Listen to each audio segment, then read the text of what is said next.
وَإِذَا سَأَلَكَ عِبَادِي عَنِّي فَإِنِّي قَرِيبٌ أُجِيبُ دَعْوَةَ الدَّاعِ إِذَا دَعَانِ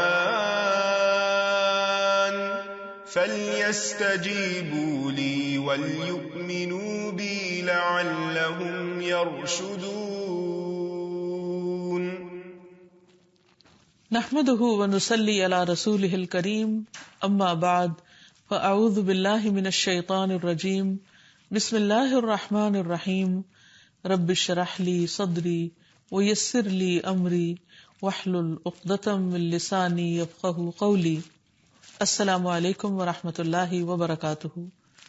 ناظرین، پروگرام دعا کیجیے کے ساتھ آپ کی خدمت میں حاضر ہیں. آج ہم انشاءاللہ جنت کے حصول اور جہنم سے بچنے کی دعاؤں کے بارے میں بات کریں گے. جنت جو دار المومنین ہے اور جہنم جو دار الکفار ہے.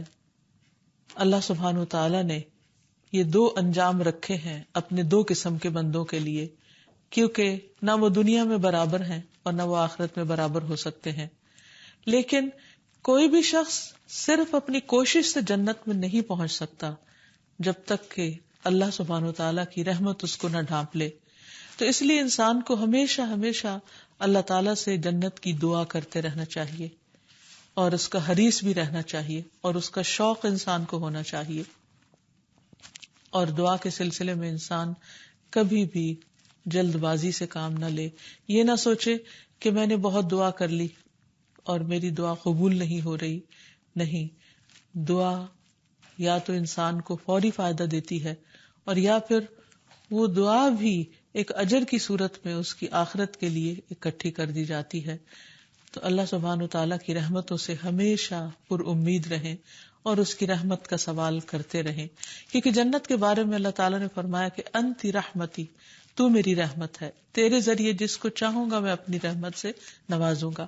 تو اللہ تعالیٰ کی رحمت مانگتے رہیں اور پھر اللہ سبحانہ وتعالیٰ کی تعریف بھی کرتے رہیں. سبحان اللہ والحمد للہ ولا الہ الا اللہ واللہ اکبر ولا حول ولا قوة الا باللہ العلی العظیم.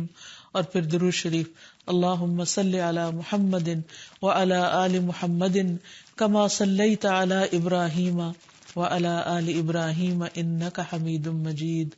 اللہم بارک علی محمد وعلی آل محمد کما بارکت علی ابراہیم وعلی آل ابراہیم انک حمید مجید. تو اللہ تعالیٰ سے دعا ہے کہ وہ ہمیں اپنی رحمت سے نوازے.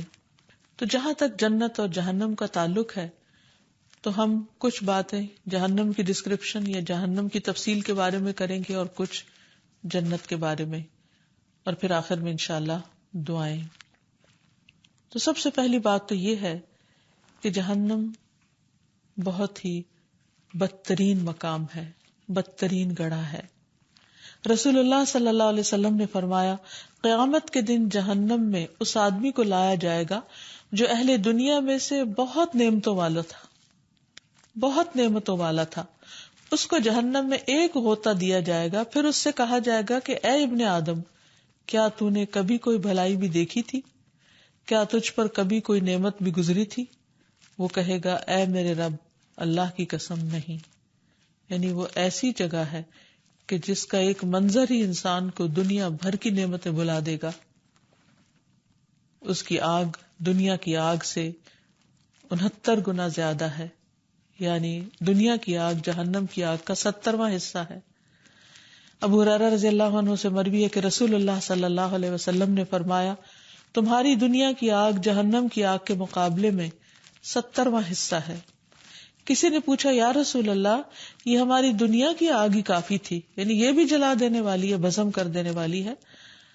آپ نے فرمایا، وہ آگ 69 یعنی 69 ٹائمز زیادہ کر دی گئی اس دنیا کی آگ پر. تمام اجزاء کی گرمی اس کی گرمی کے مثل ہے. یعنی دنیا کی آگ کا جو ایک حصہ ہے تو ہر حصہ یعنی 69 حصے میں سے ہر حصہ اتنا گرم ہے، اور ان سب کو اگر جمع کر دیا جائے تو پھر شدت کا کیا عالم ہوگا. اسی وجہ سے جہنمیوں کے جسم اس کے اندر پھول جائیں گے، ابل جائیں گے، نبی صلی اللہ علیہ وسلم نے فرمایا کہ کافر کے دونوں شانوں کے درمیان تیز چلنے والے کے لیے 3 دن کی مسافت کا فاصلہ ہوگا. یعنی وہ اتنا موٹا ہو جائے گا انسان جہنم میں کہ ایک کندھے سے لے کے دوسرے کندھے تک 3 دن تک کوئی چلتا رہے اور تیز چلتا رہے تو وہ پہنچے گا. یعنی اب دیکھیے دنیا میں انسان کا وزن تھوڑا سا بھی بڑھ جائے تو اپنی جان سے بیزار ہو جاتا ہے. تو جہنم کی سزا بھگتنے کے لیے کتنی سخت مصیبت کا اس کو سامنا کرنا ہوگا. اور پھر یہ کہ جہنمی خون کے آنسو روئیں گے. رسول اللہ صلی اللہ علیہ وسلم نے فرمایا جہنمی اتنا روئیں گے کہ اگر ان کے آنسوؤں میں کشتیاں چلائی جائیں تو وہ چل پڑیں، اور بے شک وہ پانی کے آنسوؤں کی جگہ خون کے آنسو روئیں گے. پھر اسی طرح ان کا کھانا پینا زقوم کا ہوگا. اور زقوم کیا ہے کہ جس کا صرف ایک قطرہ اگر زمین پر پھینک دیا جائے تو پوری زمین کی ہر چیز تلخ ہو کر رہ جائے، ہر چیز کڑوی ہو جائے. تو سوچئے کہ پھر جس کا کھانا ہی زقوم ہو اس کے ذائقے کا کیا عالم ہوگا. پھر ایسا پانی پینے کو دیا جائے گا کہ جو آنتیں کاٹ ڈالے گا. سورۃ محمد میں آتا ہے وَسُقُوا مَاءً حَمِيمًا فَقَطَّعَ أَمْعَاءَهُمْ، اور انہیں پینے کو کھولتا ہوا پانی دیا جائے گا جو ان کی آنتیں بھی کاٹ کر رکھ دے گا. اہل جہنم کے لیے آگ کا اوڑھنا بچھونا ہوگا. لَهُم مِّن فَوْقِهِمْ ظُلَلٌ مِّنَ النَّارِ وَمِن تَحْتِهِمْ ظُلَلٌ، ان کے اوپر بھی آگ کے سائبان ہوں گے اور ان کے نیچے بھی سائبان ہوں گے. سب سے ہلکا عذاب اس شخص کو دیا جائے گا جس کے پاؤں میں آگ کے جوتے ہوں گے اور اس کا دماغ اس طرح ابل رہا ہوگا جیسے ہنڈیا ابلتی ہے. پھر اسی طرح جہنم میں انتہائی زہریلے سانپ اور بچھو ہوں گے. جہاں تک بچھوؤں کا تعلق ہے تو حدیث میں آتا ہے کہ ان کے دانت کھجور کے درختوں کے برابر ہوں گے جس سے وہ بندوں کو ڈسیں گے اور کاٹیں گے. اس کے برعکس جنت، تو جنت کا حسن کسی آنکھ نے دیکھا نہیں، کسی کان نے سنا نہیں، اور اس کی خوبصورتی کے بارے میں کوئی دماغ تصور بھی نہیں کر سکتا. اور جنت کا ایک چکر دنیا کے سارے غم بھلا دے گا. نبی صلی اللہ علیہ وسلم نے فرمایا قیامت کے دن اہل جنت میں سے اس آدمی کو پیش کیا جائے گا جسے دنیا میں لوگوں میں سے سب سے زیادہ تکلیفیں آئی ہوں گی، یعنی دنیا میں وہ سخت پریشان رہا ہوگا. پھر اسے جنت کا صرف ایک غوطہ دے کر پوچھا جائے گا کہ اے ابن آدم، کیا تو نے کبھی کوئی تکلیف بھی دیکھی؟ کیا تجھ پر کبھی کوئی سختی بھی گزری؟ تو وہ کہے گا اے میرے رب، اللہ کی قسم نہیں، کبھی کوئی تکلیف میرے پاس سے نہیں گزری اور نہ میں نے کبھی کوئی شدت اور سختی دیکھی. یعنی جنت ایسی خوبصورت جگہ ہے کہ اس کے اثرات بھی انسان کے دل و دماغ پر ایسے ہوں گے کہ ماضی کے بھی سارے غم بھلوا دیں گے. پھر اہل جنت کی صفات میں یہ بھی آتا ہے کہ وہ لوگ آپس میں نہ اختلاف کریں گے، نہ آپس میں بغض رکھیں گے، بلکہ ان سب کے دل ایک دل کی طرح ہوں گے. یعنی کوئی کسی کے بارے میں برا گمان نہیں کرے گا، سب ایک دوسرے سے محبت کرنے والے ہوں گے. پھر اسی طرح سے جس طرح ان کے دل پاک صاف ہوں گے اسی طرح ان کے جسم بھی صاف ستھرے ہوں گے. نہ وہ تھوکیں گے، نہ ان کی ناک سے کوئی آلائش آئے گی اور نہ جسم کے کسی اور حصے سے کوئی گندگی آئے گی. پھر اسی طرح جنتی عورت کا لباس اتنا خوبصورت ہوگا، آپ نے فرمایا اگر جنت کی کوئی عورت زمین کی طرف جھانک بھی لے تو ان دونوں یعنی زمین و آسمان کے درمیان جو کچھ بھی ہے وہ روشن ہو جائے گا اور خوشبو سے معطر ہو جائے گا، یعنی صرف جھانکنے سے. اور اس کے سر کا دوپٹہ بھی دنیا اور اس کی ساری چیزوں سے بڑھ کر ہے. پھر اسی طرح جنت کا حسن و جمال بھی بے مثال ہے. ابو ہریرہ کہتے ہیں کہ جنت کی دیوار سونے اور چاندی کی اینٹ سے بنی ہوئی ہے اور اس کی سیڑھیاں یاقوت اور موتیوں کی ہوں گی، اس کی نہروں کی کنکریاں موتی ہوں گی اور اس کی مٹی زعفران ہوگی. اور سب سے بڑی بات یہ کہ انسان کو صحت مند جسم دیا جائے گا. پکار کر بتایا جائے گا، ایک آواز دینے والا آواز دے گا کہ اے اہل جنت، تم ہمیشہ صحت مند رہو گے، کبھی بیمار نہ ہوگے، تم زندہ رہو گے، کبھی نہیں مرو گے، تم آرام میں رہو گے، بس تمہیں کبھی تکلیف نہیں آئے گی. جنت وہ جگہ ہے جہاں انسان کی ساری خواہشات پوری کر دی جائیں گی. وَلَكُمْ فِيهَا مَا تَشْتَهِي أَنفُسُكُمْ وَلَكُمْ فِيهَا مَا تَدَّعُونَ نزلا من غفور الرحیم. وہاں تمہارا جو جی چاہے گا تمہیں ملے گا، اور جو کچھ تم مانگو گے وہ تمہارا ہوگا. یہ بخشنے والے مہربان رب کی طرف سے مہمانی ہوگی. وہاں سونے اور چاندی کے باغات ہوں گے. رسول اللہ صلی اللہ علیہ وسلم نے فرمایا، جنت میں 2 باغ چاندی کے ہوں گے جن کے تمام برتن اور تمام دوسری چیزیں چاندی کی ہی ہوں گی، اور 2 سونے کے باغ ہوں گے جن کے برتن اور تمام چیزیں سونے کی ہوں گی. پھر اسی طرح اور تو اور ان کی کنگھیاں وہ بھی سونے کی ہوں گی، اور ان کی انگیٹھیوں میں جلانے کے لیے خوشبودار لکڑی ہوگی، یعنی پورا ماحول معطر ہوگا. پھر سونے کے برتن ہوں گے. سورۃ الزخرف میں فرمایا، يطاف عليهم بصحاف من ذهب وأكواب وفيها ما تشتهيه الأنفس وتلذ الأعين وأنتم فيها خالدون. يطاف عليهم بصحاف من ذهب وأكواب وفيها ما تشتهيه الأنفس وتلذ الأعين وأنتم فيها خالدون. يطاف عليهم بصحاف من ذهب وأكواب وفيها ما تشتهيه الأنفس وتلذ الأعين وأنتم فيها خالدون. ان کے سامنے سونے کی پلیٹوں اور ساغر کا دور چلے گا، اور وہاں وہ سب کچھ موجود ہوگا جو دلوں کو بھائے اور آنکھوں کو لذت بخشے، اور تم وہاں ہمیشہ رہنے والے ہو، ہمیشہ رہو گے. اور پھر یہ کہ انسان کو کسی قسم کی کوئی جد و جہد اور محنت مشقت نہیں کرنی پڑے گی، وہ تو سب دنیا میں ہی کر لی اس نے.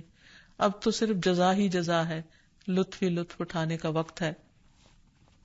انسان کوئی ڈرنک طلب کرے گا یا پھر جنت کی کسی بھی نعمت کی خواہش کرے گا تو خود اس تک پہنچ جائے گی.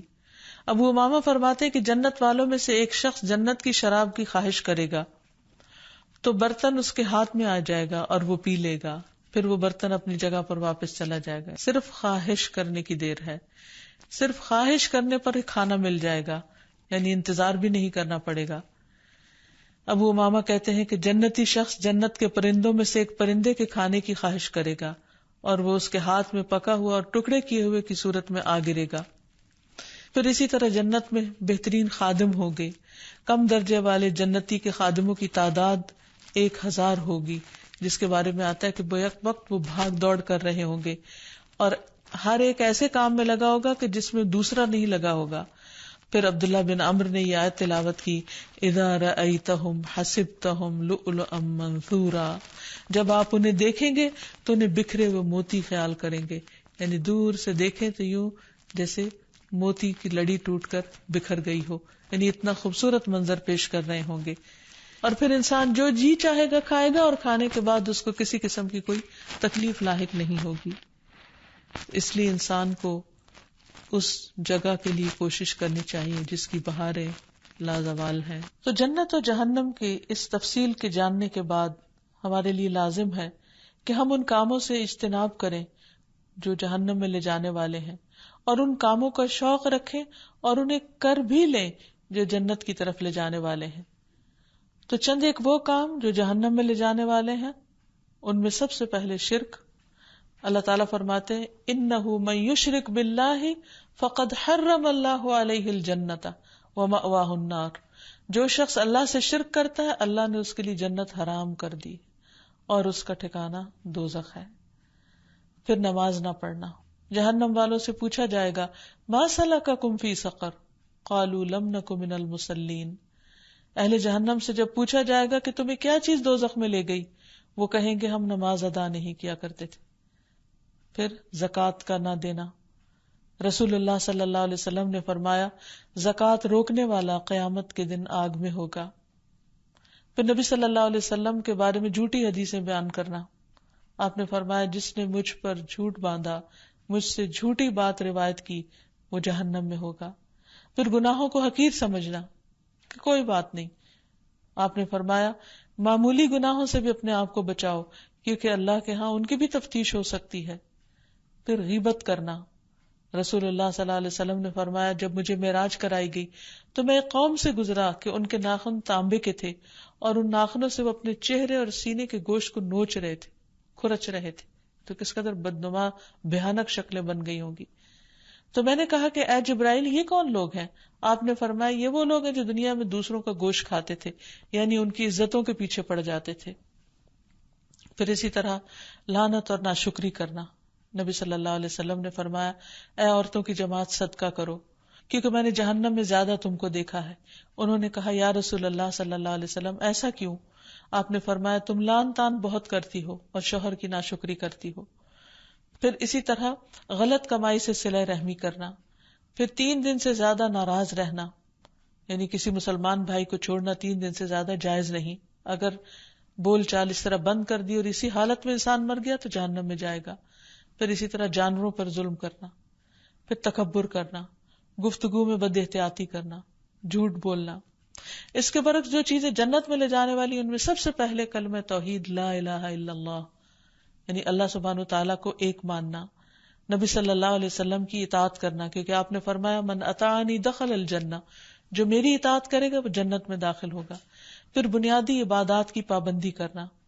آپ صلی اللہ علیہ وسلم نے فرمایا جو شخص اللہ اور اس کے رسول پر ایمان لائے اور نماز قائم کرے اور رمضان کے روزے رکھے تو اللہ پر حق ہے کہ وہ اسے جنت میں داخل کر دے. پھر اس طرح رشتوں کو جوڑنا. ایک آدمی نبی صلی اللہ علیہ وسلم کی خدمت میں حاضر ہو کر پوچھنے لگا کہ مجھے ایسا عمل بتا دیجئے جو مجھے جنت کے قریب کر دے اور دوزخ سے دور کر دے. آپ نے فرمایا اللہ کی عبادت کرو اور اس کے ساتھ کسی کو شریک نہ کرو، نماز قائم کرو، زکوٰۃ ادا کرو اور اپنے رشتہ داروں سے صلہ رحمی کرو. پھر اسی طرح اللہ کی اطاعت کے ساتھ ساتھ شوہر کی فرما برداری کرنا. رسول اللہ صلی اللہ علیہ وسلم نے فرمایا جو عورت 5 وقت نماز پڑھتی، رمضان کے روزے رکھتی ہے، اپنی شرمگاہ کی حفاظت کرتی ہے، اپنے شوہر کی اطاعت کرتی ہے، اس سے کہا جائے گا کہ جنت کے جس دروازے سے چاہو داخل ہو جاؤ. پھر اسی طرح اچھا بولنا، کھانا کھلانا، سلام کو عام کرنا. ہانی بن یزید کہتے ہیں کہ میں نے کہا اللہ کے رسول صلی اللہ علیہ وسلم کون سی چیز جنت کو واجب کرتی ہے؟ آپ نے فرمایا تم عمدہ کلام اور کھانا کھلانے کو لازم پکڑو، اور ایک روایت میں ہے اور سلام پھیلانے کو لازم پکڑو. پھر اسی طرح مریض کی عیادت کرنا، کسی سے اللہ کی خاطر ملاقات کرنے کے لیے جانا. جب ایک انسان اپنے کسی بھائی کی عیادت کے لیے ملاقات کے لیے نکلتا ہے تو فرشتہ اعلان کرتا ہے تم بھی پاک ہو، تمہارا جینا بھی پاک ہے اور تم نے جنت میں گھر بنا لیا. پھر اسی طرح سچائی اختیار کرنا، راستے سے تکلیف دہ چیز کو ہٹا دینا، اللہ تعالیٰ کے 99 ناموں کو محفوظ رکھنا. یہ تمام چیزیں انسان کو جنت میں داخل کرنے والی ہیں. پھر اسی طرح رسول اللہ صلی اللہ علیہ وسلم نے جہنم سے پناہ مانگنے کا حکم دیا تھا. آپ نے فرمایا اللہ سے جہنم کے عذاب کی پناہ مانگا کرو کہ اللہ تعالیٰ اس سے محفوظ رکھے. رسول اللہ صلی اللہ علیہ وسلم نے فرمایا جو شخص 3 مرتبہ جہنم سے پناہ مانگ لے تو جہنم خود کہتی ہے اے اللہ اس بندے کو مجھ سے بچا لے. پھر اسی طرح ربنا اننا آمنا فاغفر لنا ذنوبنا وقنا عذاب النار. پھر قرآنی دعاؤں میں سے سب سے پہلے ربنا اننا آمنا فاغفر لنا ذنوبنا وقنا عذاب النار، اے ہمارے رب بے شک ہم ایمان لے آئے لہٰذا ہمارے گناہ بخش دے اور ہمیں آگ کے عذاب سے بچا لے.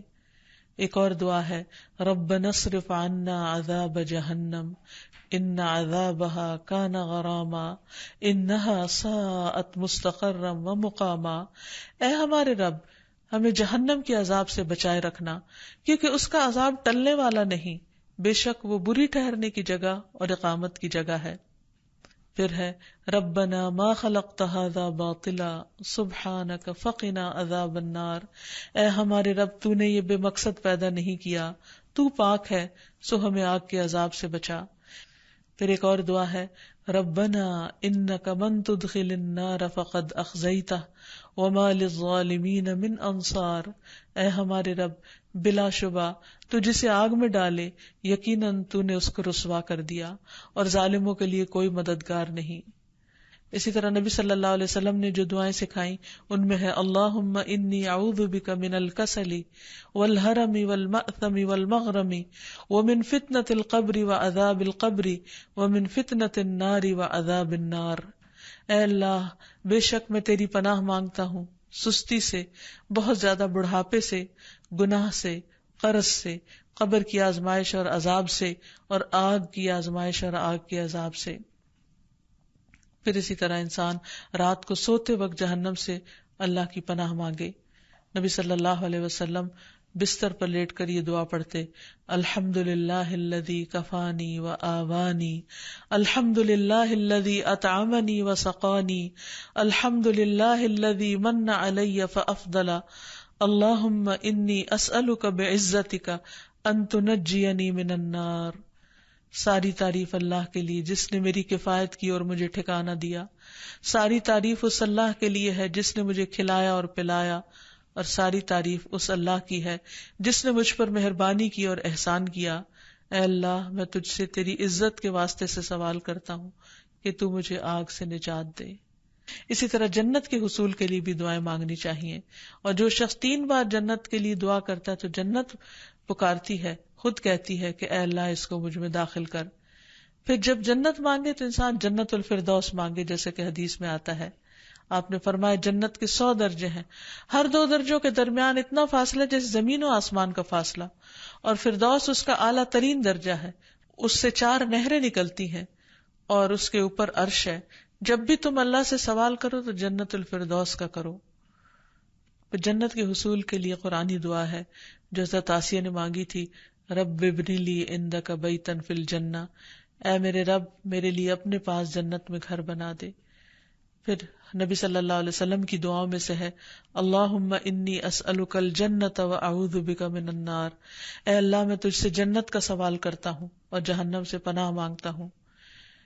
پھر جنت میں نبی صلی اللہ علیہ وسلم کی رفاقت مانگنا، اللہم انی اسألک ایمانا لا یرتد ونعیما لا ینفد ومرافقۃ محمد فی اعلی جنت الخلد، اے اللہ میں آپ سے ایسے ایمان کا سوال کرتا ہوں جس میں کبھی ارتداد نہ آئے، یعنی اس سے کبھی نہ پھروں، ایسی نعمتوں کا سوال کرتا ہوں جو کبھی ختم نہ ہو، اور ہمیشہ کی جنت کے بلند حصے میں محمد صلی اللہ علیہ وسلم کی رفاقت کا سوال کرتا ہوں، اور اللہ سے جنت کے قریب لے جانے والے قول اور عمل کا بھی سوال کرنا چاہیے۔ اللہم انی اسألک الجنۃ وما قرب الیہا من قول او عمل واعوذ بک من النار وما قرب الیہا من قول او عمل، اے اللہ میں تجھ سے جنت کا سوال کرتا ہوں اور ہر اس قول اور عمل کی توفیق کا سوال کرتا ہوں جو اس سے قریب کر دے، اور میں جہنم سے تیری پناہ میں آتا ہوں اور ہر اس قول اور عمل سے پناہ مانگتا ہوں جو جہنم سے قریب کر دے۔ یا رب العالمین تو ہم سب کو اپنی رحمت سے جنت میں داخل فرما اور جہنم سے محفوظ رکھ۔ وآخر دعوانا ان الحمد للہ رب العالمین۔ السلام علیکم ورحمۃ اللہ وبرکاتہ۔